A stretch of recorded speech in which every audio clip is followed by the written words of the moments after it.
Hey guys, welcome back to another video. Today we are going to talk about gratitude. This topic is something that I felt compelled to talk about based on a conversation that I had with my fiance earlier today. I feel like it's been a pretty big trend over the past month in my life that I've felt that there is a deep dissatisfaction for where my life is right now. And it's been the constant question of, well, where do I go from here? How do I get to where I want to be? Is there a way for me to feel comfortable or happy with the circumstances the way that they are? Or is the dissatisfaction that I'm feeling necessary to drive me to where it is that I want to go? So that's really what the conversation has been revolving around. I think there's like a pretty big issue with gratitude and what that means for people and how we express our gratitude and things like that. So I felt like I really wanted to make this video to kind of talk about what I feel is forced gratitude in a way. And what I mean when I say forced gratitude is things that people tell you you should be grateful for. I sent a text message to my fiance earlier. He's at work right now, so I sent him a text message and I said, I think that we need to practice being grateful for the things we actually are grateful for rather than the things that people tell us we should be grateful for. What I mean when I say that is that there are things in life that we're told we should be grateful for. And if we're not grateful for them, then we feel like it says something bad about us. So for example, if you are not grateful, like people tell you you should be grateful that you have a roof over your head, but you can have a roof over your head and still live in an abusive household. You can have a roof in your head and still not like where you live. You can have a roof over your head and it's still like, it's a shitty circumstance. Like there's so many factors that play into having a roof over your head. I said to him earlier, I don't want to feel grateful for things that feel like essential to my well-being.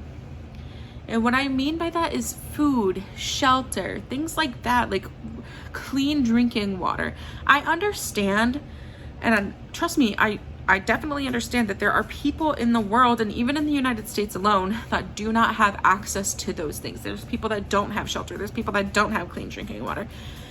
And so to an extent, like I do have gratitude for those things, but I think if we shift our mentality from having gratefulness for the basic human necessities, we do two things. One, it opens us up to recognize the things that we are truly grateful for.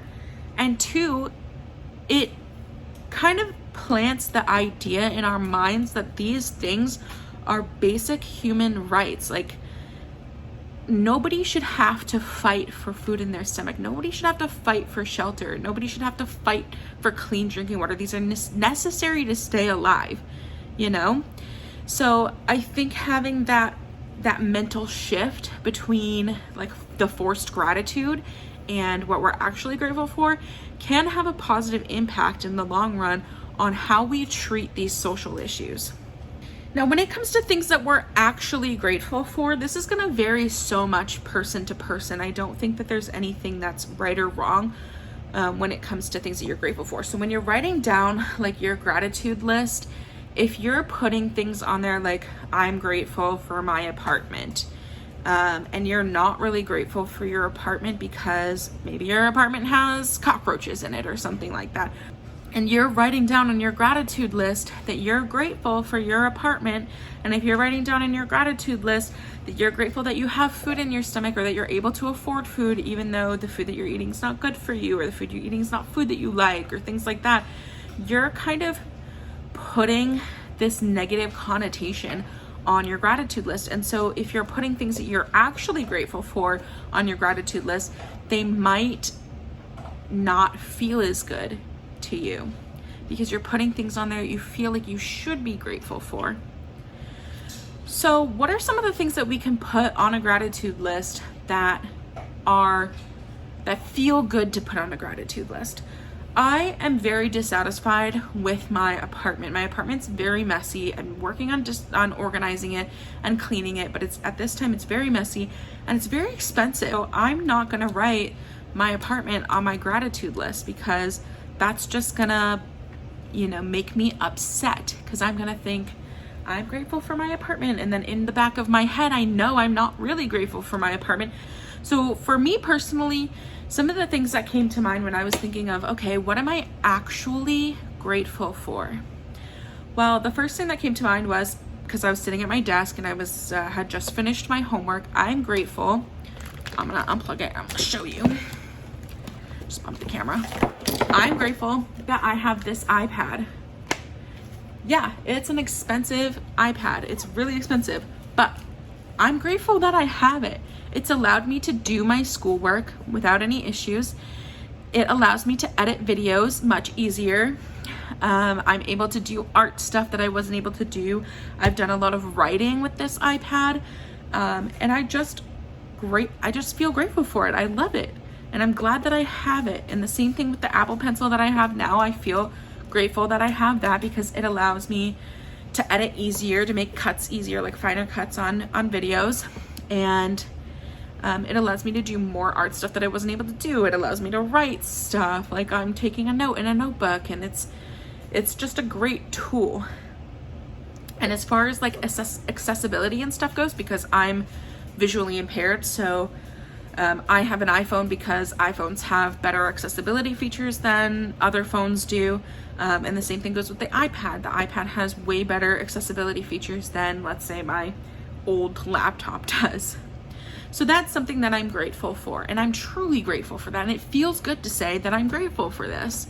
Another thing that I'm really grateful for is the ice maker that I have in the kitchen. I know it's a material thing. I know these are both material things, and I think that that's fine. I think it's fine to feel grateful for material things. I think it's great to feel grateful for material things. The ice maker I bought, I think back in December, and it's a $100 ice maker.